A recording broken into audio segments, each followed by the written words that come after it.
Hello, everyone, and welcome back to Grid Radio, the podcast without an intro, where we talk about things which go.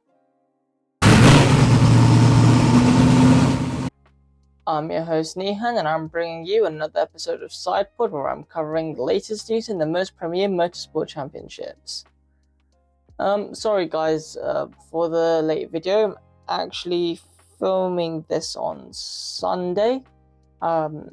11:30 p.m. just after the 6 hours of work just to get this out. Now, the original plan was to do a reaction video to qualifying and stuff, but then I thought due to the editing and whatnot that the most of the information I gave would have been irrelevant. The results for the races would already be out. So yeah, hence why I'm recording this 11:30 on a school night, but it is what it is. And I'm happy that you guys will hopefully be able to enjoy this. And Malachi will be back for an hour mammoth long episode, which should be an absolute belter.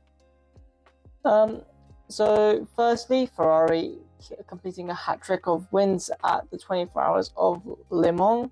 We're also winning the first 4 races of the season in the hypercar class with the Ferrari 499P entry. And the BOP for Le Mans was actually different, where the cars run in a homologated form, meaning they're close to the purest form as possible, as most of the cars are designed to win there, and hence we saw the return in the pace of the Porsche Penske's. And the Aston Martin was also able to finish on the lead lap. What a drive for Robert Kubica, Yaya Fey and Phil Hansen, who put in amazing performances, and Kevin Estra in the number 6 Porsche Penske entry, also putting in a stunning performance to bring his car from the back of the hypercar grid all the way to the front. The Inter Europol 43 car topped the podium in the LMP2 class, with the AR Racing 199 entry topping the Pro-Am LMP2 class and finishing 3rd in the overall LMP2 class. We had the 92-man First Form Porsche take the top step after the number 46 BMW WRT was forced to retire after encountering a rabbit hitting a rabbit, which I believe unfortunately died. Cadillac seemed to fall off the pace around the restart. Some of the commentators were saying they were not able to generate enough heat into the tyres, and it was a shame considering the strong form of face at the Detroit Grand Prix in the previous IMSA WeatherTech race, as well as the strong performances in qualifying with the 1-2 lockout of the front row.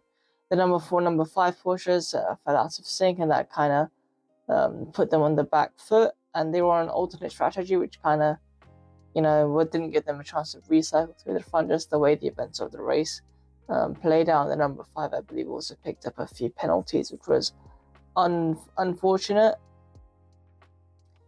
And the number 7 Porsche, I believe, picked up a few points for the Toyota Gazoo Racing team. However, the number 8 was forced to retire after a wheel came off, and it was quite a common theme at Le Mans, and the FI should really investigate because that can be really, really dangerous. And we also saw quite a few retirements with both United Autosport McLaren in the GT3 class also retiring, the BMW Team RLL hypercar retiring.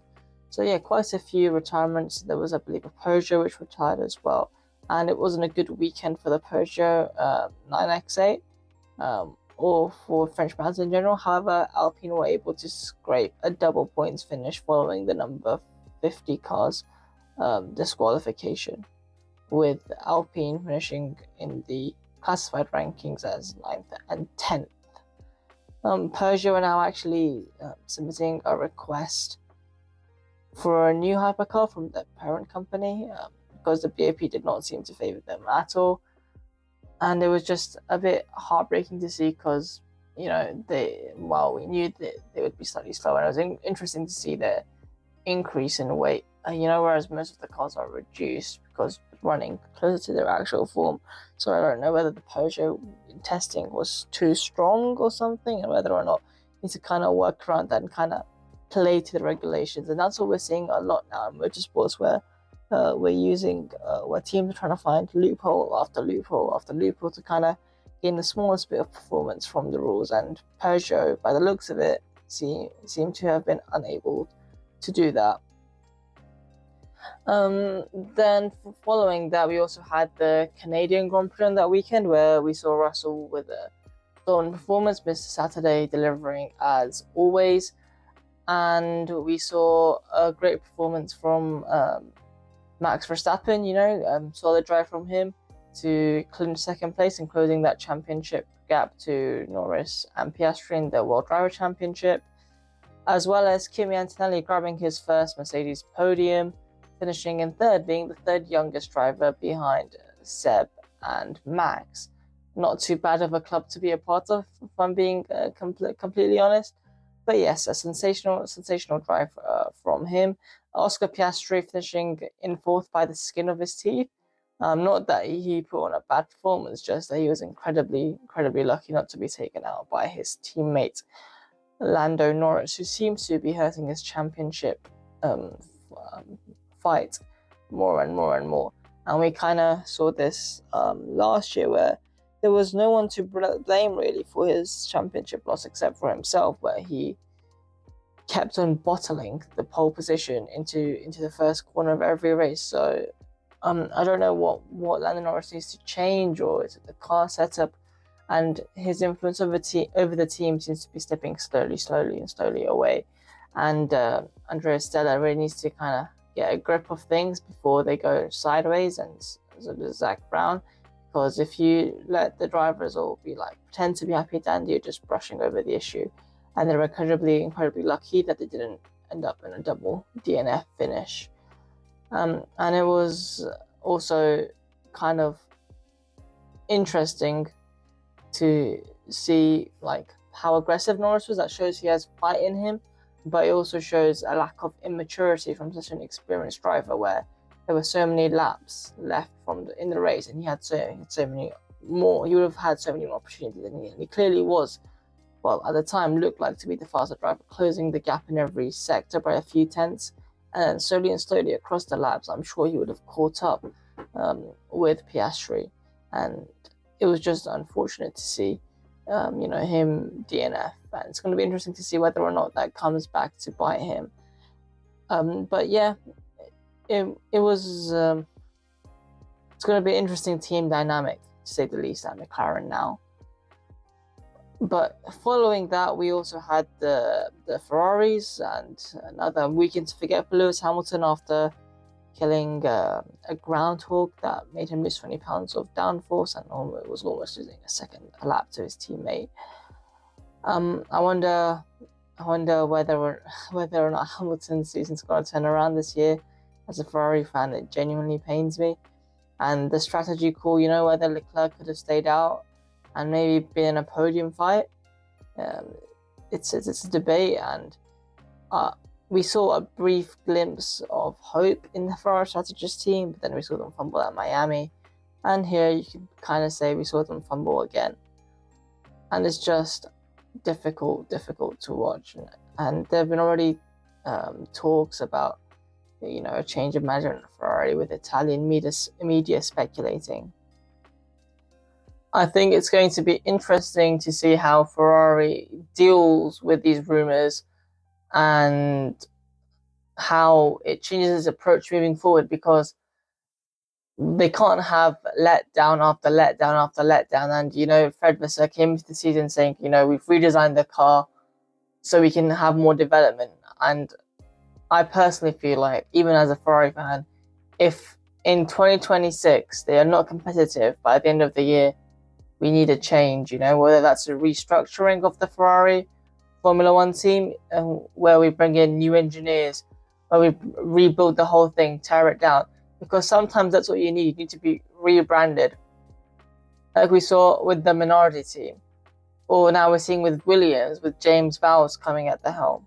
So, or we saw with what Mercedes did. So is that something we kind of need? I know Sauber's going to go through something similar when Audi takes over, and that may be what Ferrari need. Even though it hurts me so much. Like, they are a brand steeped in their heritage and their traditions, but they also need to keep up with the times, and Formula One is becoming more fast-paced than ever and more competitive than ever. And if you're not fast, you're not relevant, and that's the way it is. Especially for Leclerc, they've invested so much in him, and even Leclerc as a driver has invested so much in the team. At what point does Leclerc go like, yeah, I'm not winning a World Drivers' Championship here, let me take my talents somewhere else? And Leclerc is an extremely, extremely talented driver. For Lewis Hamilton, it isn't so bad. He's won 7 titles. He's coming towards the end of a very illustrious career. And we will have the hunger to try and win that 8th, but it's not the end all or be all. But Leclerc, who's been there for such a long time, like, his loyalty will only last so long. And as a Ferrari fan, I don't expect him, if we are not competitive, to stay there. I'd rather see him win somewhere else, and be like, yeah, that was our boy, rather than to see him struggling and suffer with what is right now a circus and a bit of a joke of a team. They just really need to get their act together. I don't know what else to say. But on a more positive note, we have Sauber finishing in the points again with Nico Hülkenberg with a sensational drive. He does have a habit of putting cars in positions they don't belong in, and he's carried that through in the Canadian Grand Prix. And just, mega drive. And I believe Carlos Sainz rounded off the points, kind of helping Williams build on that points lead they have. It's going to be interesting to see, because James Vowles said, we're not going to develop the car. And how Williams' pace will continue to drop off, it's going to be interesting to see, because they looked extremely competitive coming into this year. And slowly but surely they've trickled down to the back of the field. Some may say, well, why aren't they investing now? But I do understand James Vowles' point. And yes, at that point, a season of sacrifice is needed, because Williams has been on this downward spiral trend. And yes, Ferrari haven't been doing as bad as Williams.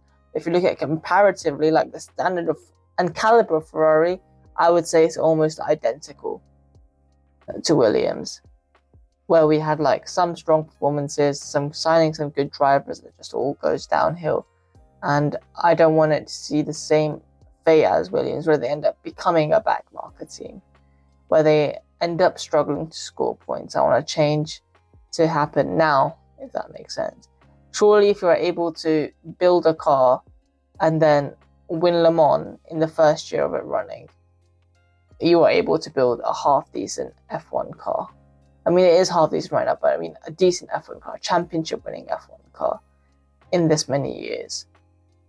And I don't know what's going on Ferrari, but something really does need to change. Now, speaking about another top dog, Red Bull. Tsunoda not finishing in the points again at the, there's no other word to say, but shocking performance. Now, we've seen so many drivers fall victim to the second, what some people say, cursed Red Bull seat. And it's just sad to see a driver who showed so much promise struggle to score points. And we've seen him quick in the Racing Bulls. Now, originally, I think we discussed that Tsunoda has until the end of the summer transfer window, because Vinblad isn't a threat. But now Vinblad has been granted an exemption and now has an FIA super license. He is eligible to race in Formula One. Now, how much time does Yuki have? We don't know, because whether Red Bull made the decision to take Hajar and Tsunoda out, Hajar in the RB in the Red Bull, and then Vinblad in the Racing Bulls team, or Lawson maybe on the chopping board, where Red Bull said, okay, we're going to take Lawson out, put Vinblad in, and to give him that F1 experience before he jumps into the Red Bull. It's going to be interesting to see kind of what Helmut Marko is going to end up doing, because I can say after watching him for so many years, no one really knows what his next move is. And I wonder how Red Bull will take the development come the next set of regulations, because right now they're heavily focused on Max, but as they've seen, if Max is in a contention for the World Drivers' Championship, it's going to hurt them in the Constructors' Championship so much, already so much behind the other teams. And I doubt money is an issue for Red Bull, but they will get less prize money. On the other hand, it could actually be a tactic of Red Bull, because the lower you finish, the more wind tunnel time you get. So now, if Red Bull are now intentionally sinking their ship for next season, that'll be an interesting strategy, and they would really be playing the long game. I wonder if there's a way the FIA kind of stops this misconduct from happening, where the teams intentionally slumps this performance for regulation change. If it's not doing too well this season, or realizes we haven't got a shot at this season, and we're going to retire this many races, we're going to have this many failures, so we finish at this position and get this much time in the wind tunnel. But yeah, it's becoming very political now, Formula One, and it really is a chessboard. Now, moving on to this weekend, we had the 24 hours of Nurburgring, where we saw Kevin Estrip on another pole position, claim another pole position in the 911 numbered 911 model GT3 Porsche, Grella Porsche, and he was able to put in a great lap. Unlike his other Porsche teammate Lawrence Vantol, who crashed out the car, unfortunately, and we saw some big crashes at the 24 hours of Nurburgring. And it's understandable why they call it the Green Hell. One of those crashes actually ended up costing Kevin Estre the win, where he was handed a 100-second penalty, causing a collision, and they only lost by 87 seconds. So if he had not got that penalty, it was very likely the team would have won.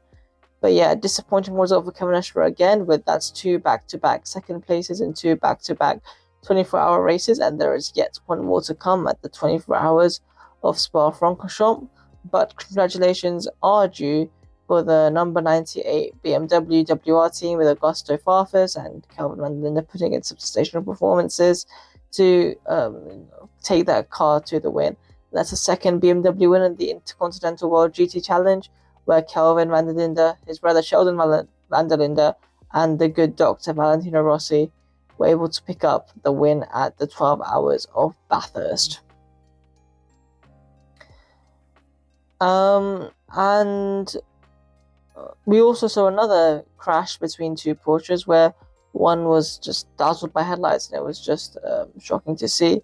And it wasn't like any driver's fault. One spun and the other just went to the other, but it was extremely terrifying. And it just shows is a reminder to how dangerous racing can be. But yeah, next weekend we do have another 24-hour race, 24 hours of Spa-Francorchamps, and you can tune into that via YouTube.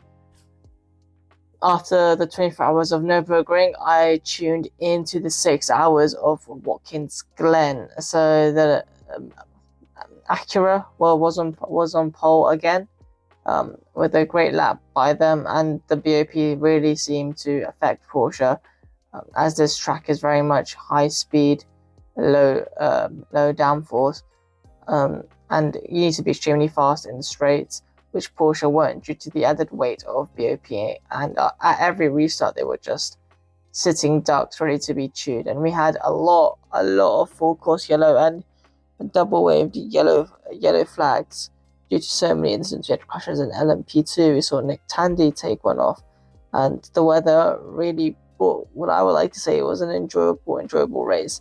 Luckily this time, however, there was no red flag. But yes, with the number 7's DNF, the number 6 Porsche is much closer to the standings, and we have seen an increase in form by the Cadillacs, who closed off the podium as well.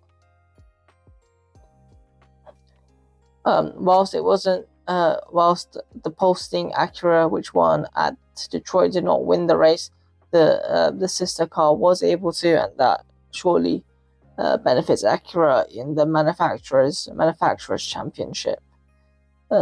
But it was just a disappointing weekend for Felipe Nasser and Nick Tandy, and a good, amazing strategy by Porsche Penske, and the strategy by the number 31 Whelen Cadillac seemed to kind of recover the drive for those cars despite the many setbacks that they faced. And that's what BOP does. It lays it down so much more strategy. And I think for me, the best strategy has to go to Whelen Cadillac for that race, where they were able to, they gambled. They were sure it was definitely a gamble where they hedged. Well, they went all in with their chips, and they got as much of a reward as they possibly could, playing against all the odds. But yeah, speaking of the awards and rankings and whatnot, please leave any ideas for any segments that you would like on the regular podcast down below, which should be back with the Mammoth Marathon Run 1 hour episode on Saturday with racing aficionado Malachi, which as you guys surely already know will be a great watch, and you don't just have my monotone, boring voice to listen to, which I'm sure a lot of you will be looking forward to. But yeah, thanks for watching, and sorry that this is coming out slightly later because I spent the weekend editing the first recording I did based on the quality reaction of 3 hours of Nurburgring and 6 hours of Glen, and I do apologize for that. But yeah, thank you so much for listening, as always, to this episode of Sidepod.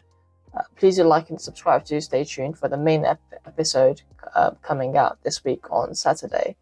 But yeah, thank you so much, guys, and see you later.